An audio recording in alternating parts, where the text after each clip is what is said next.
그런데 이게 그냥 수납이 안 돼서 매번 꺼내는 게 불편하다 정도로만 끝나면 오히려 다행인데 진짜 최악의 경험이 같이 딸려오더라고요. 안녕하세요, 신하스입니다. 오늘은 제가 쓰고 있는 갤럭시 Z 폴드 3에서 쓰고 있는 S 펜 프로와 S 펜 폴드 에디션 실사용 리뷰를 해보도록 하겠습니다. 이거는 제가 실제로 쓰고 있는 것들이긴 한데 오늘 리뷰를 위해서 이렇게 다시 박스에 넣어서 왔어요. 저는 갤럭시 Z 폴드 3를 사전 예약으로 구매해서 메인폰으로 사용하고 있는데요. 전작이었던 갤럭시 Z 폴드 2도 사용을 했고 거기서 넘어와서 사소한 점들이 많이 바뀌었지만 개인적으로 가장 기대했던 부분은 드디어 폴더블에도 S펜이 사용 가능하다는 점이었습니다. 접으면은 그냥 조금 무거운 스마트폰, 펼치면 태블릿. 그런데 이런 접히는 태블릿에 펜 사용이 가능하다? 제가 너무나도 꿈꿔오던 기기라는 생각이 들었습니다. 개인적으로 태블릿에는 펜이 꼭 필요하다고 생각을 합니다. 애플도 처음에 태블릿에 펜 필요 없다, 최고의 스타일러스는 손가락이다, 펜 안 넣어줄 거다 이렇게 아득바득 우기면서 절대로 아이패드에 펜 안 넣어주다가 지금은 애플 펜슬 2세대까지 출시가 되었고 2021년 현재 출시되는 모든 아이패드 라인업에 애플 펜슬이 지원이 되고 있죠. 시대가 바뀌었습니다. 갤럭시 Z 폴드 3를 사전 예약으로 구매하면 이렇게 플립 커버와 S펜을 주지만 여기 들어있는 S펜 폴드 에디션은 모든 갤럭시 기기에서 사용이 가능한 범용 S펜이 아니라 오직 갤럭시 Z 폴드 3에서만 사용이 가능합니다. 지금 이 S펜 폴드 에디션으로 갤럭시북이나 갤럭시 탭 같은 곳에 인식을 하면 터치가 되기는 하는데 삼성 노트 같은 경우에는 펜 입력이 아니라 무조건 지우개로만 인식이 되더라고요. 그래서 S펜 폴드 에디션 하나만으로는 모든 기기에서 정상적으로 활용이 불가능했습니다. 결국 S펜 폴드 에디션 하나만으로는 폴드부터 해서 갤럭시 탭, 갤럭시 북, 다른 갤럭시 노트들 모든 갤럭시 기기에서 통합적으로 갤럭시 생태계를 조작할 수는 없기 때문에 부족하다고 느낌이 들었습니다. S펜 폴드 에디션은 Z 폴드 3에서만 사용 가능하다는 점을 제외하면은 다른 S펜들과 거의 대부분 입력적인 부분에 있어서는 스펙이 동일합니다. 4096단계의 피랍이 지원이 되어서 굉장히 정교한 S펜 입력 성능을 느끼실 수 있고 S펜을 화면에 대고 있지 않은 상태에서 버튼을 눌러 조작하는 에어 커맨드도 사용이 가능합니다. 펜 노트 작성, 스마트 셀렉트, 캡처 후 쓰기 이런 것들을 모두 사용이 가능해요. 하지만 S펜 폴드 에디션에는 별도로 배터리가 탑재되어 있지 않기 때문에 최근 블루투스를 탑재한 S펜들에서 지원이 되는 에어 액션 기능은 지원이 되지 않고 펜팁 또한 폴더블 디스플레이의 흠집을 최소화하기 위해서 약 2배 정도 두꺼워진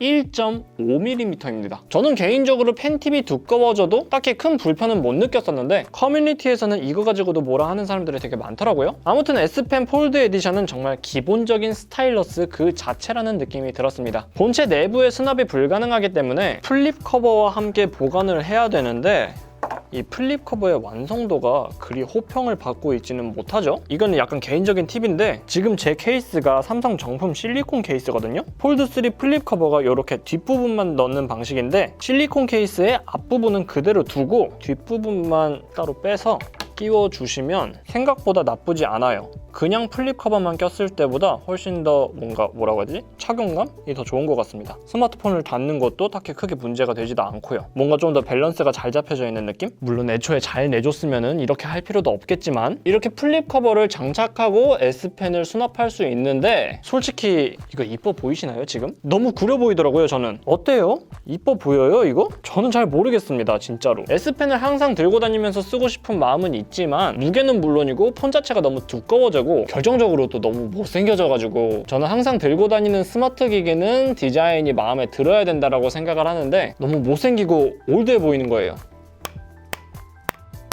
그래서 플립 커버는 처음 샀을 때 제외하고는 몇 번 껴보고서는 장롱행이 되었습니다. 이런 걸 끼고 다닐 수는 없어요. 최악이거든. 다시 실리콘 케이스로 바꿔 꼈습니다. 자, 이렇게 별로 만족스럽지 못한 S펜 폴드 에디션과 플립 커버. 하지만 삼성에서 폴드 3를 공개할 때 함께 발표한 비장의 S펜이 있죠. 바로 S펜 프로입니다. S펜 폴드 에디션이 갤럭시 Z 폴드 3에서만 사용이 가능한 반쪽짜리 S펜이었다면 S펜 프로는 폴드 3는 물론이고 기존의 갤럭시 노트, 갤럭시 북, 갤럭시 탭과 같은 모든 S펜을 지원하는 기기에서 범용적으로 사용이 가능하다는 장점이 있었어요. 제가 상상해왔던 꿈의 펜이었던 거예요. 블루투스 배터리가 탑재되어 있기 때문에 S펜 폴드 에디션에서는 사용이 불가능했던 에어 액션 기능도 사용이 가능하고요. 배터리 수준도 한번 완충하면 최대 16일 정도 사용이 가능하다고 해서 충전 때문에 불편했다라는 느낌은 없었던 것 같아요. 충전 단자도 이 뒤편에 USB Type-C로 충전을 하는 방식이기 때문에 요즘 어딜 가나 USB Type-C가 넘쳐나잖아요. 얘 지금 아이폰 13 프로 빼고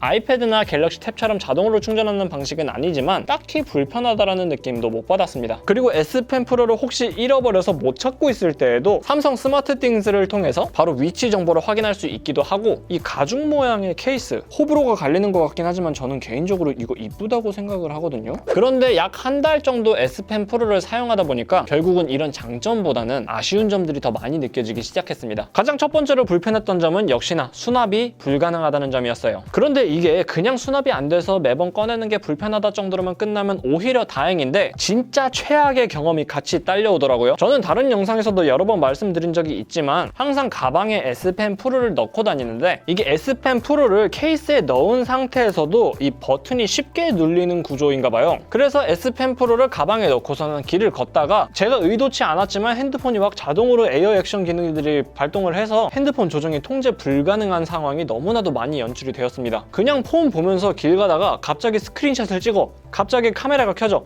갑자기 사진을 찍어, 갑자기 노래가 꺼져, 갑자기 노래가 켜져. 에어 액션으로 할 수 있는 모든 기능들이 제가 원치도 않는데 그냥 지 혼자 가방이 흔들리니까 그걸 에어 액션으로 인식하고서는 막 이렇게 작동을 해버리는 거예요. 이게 가장 최악으로 불편했습니다. S펜 프로는 실패작이 맞는 것 같아요. S펜 프로 유튜브에 리뷰들 별로 없죠. 판매량에 그 이유를 대변해주는 것 같아요. S펜은 수납이 불가능한 이상 완전한 의미의 S펜이 아니라고 생각이 들었습니다. 사실 그동안은 갤럭시 노트의 S펜들이 모두 수납이 가능한 구조였고, 갤럭시 탭 같은 경우는 이동 중에 사용하는 일이 거의 드물다 보니까 이런 치명적인 단점을 예상 못했었을 수도 있기는 한데, S펜은 무조건 기기 내부로 들어가야 한다고 느꼈습니다. S펜이 기기 본체 속 안에 들어가야만 하는 이유? 물론 바로 쓸 수 있는 간편함도 있긴 하지만 저는 실사용자 입장에서 제가 원하지 않는 상황에서도 에어 액션이 마구 발동되는 이 상황이 너무나도 짜증이 났습니다. 불편해요. S펜 프로가 유튜브에 리뷰 영상들도 굉장히 적고 판매도 그렇게 많이 되지 않았다고 알고 있는데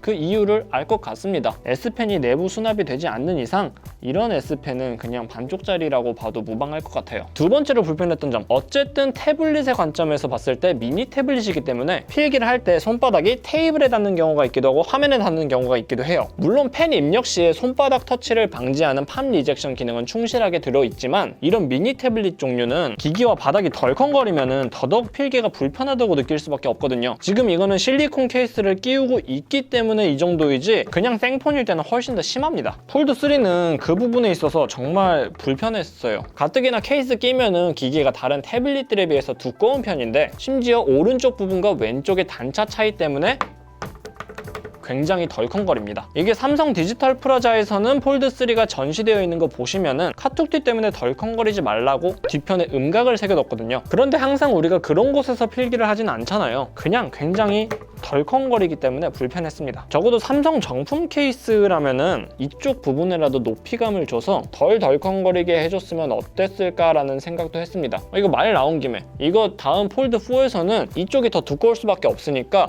이쪽 전면 디스플레이에 살짝 높이감을 줘서 이렇게 수평 맞춰주시면 안 될까요? 이 부분만 살짝 이 높이감 있으면 되는 거 아닌가? 세 번째로 불편했던 점은 저 말고도 많은 분들이 아쉬워하신 부분이지만 커버 디스플레이에서 S펜 활용이 불가능했던 점. 이게 처음엔 저도 메인 디스플레이에서만 활용하면 됐지라는 생각을 했는데 알게 모르게 커버 디스플레이에서 S펜 입력이 안 되는 것이 많이 아쉬울 때가 많더라고요. 커버 디스플레이에까지 와콤 EMR 패널이 들어가면 무게나 두께에서 문제가 됐기 때문인지 아니면 S펜 폴드 에디션이 다른 갤럭시 기기에서는 사용 불가능한 것처럼 폴더블 와콤 EMR 패널과 일반 와콤 EMR 패널이 뭔가 성질이 다른 것인지 그래서 탑재를 못한 것인지는 몰라도 많이 아쉬웠습니다. 네 번째로 불편했던 점, S펜 프로가 갤럭시 Z 폴드 3에서도 사용이 가능하고 갤럭시 탭이나 갤럭시 북 같은 다른 갤럭시 기기에서도 사용이 가능했지만 한 가지 제약이 있습니다. 사용하는 기기를 바꿀 때마다 모드 스위치를 바꿔줘야 한다는 점이에요. 방금도 말씀드렸지만 폴더블 EMR 패널과 일반 AMR 패널이 뭔가 성질이 달라서 그런지는 몰라도 모드 스위치를 폴드가 아니라 S펜으로 해놓은 상태에서 화면에 갖다 대면은 이런 식으로 갤럭시 폴드용으로 제작된 S펜만 사용하세요. 다른 S펜의 경우 화면에 손상될 수 있습니다. 폴드 3에서도 쓰라고 나온 S펜 프로인데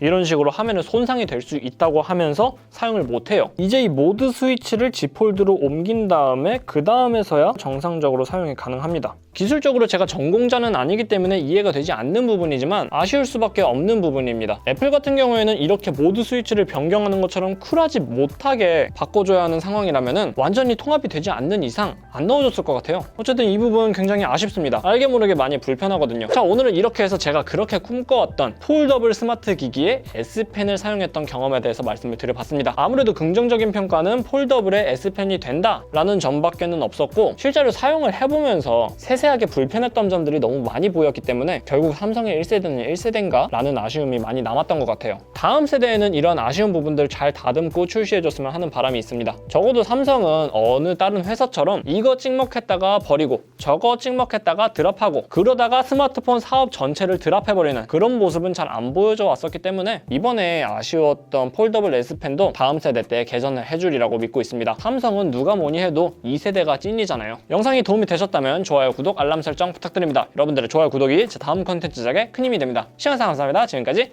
신나스였습니다.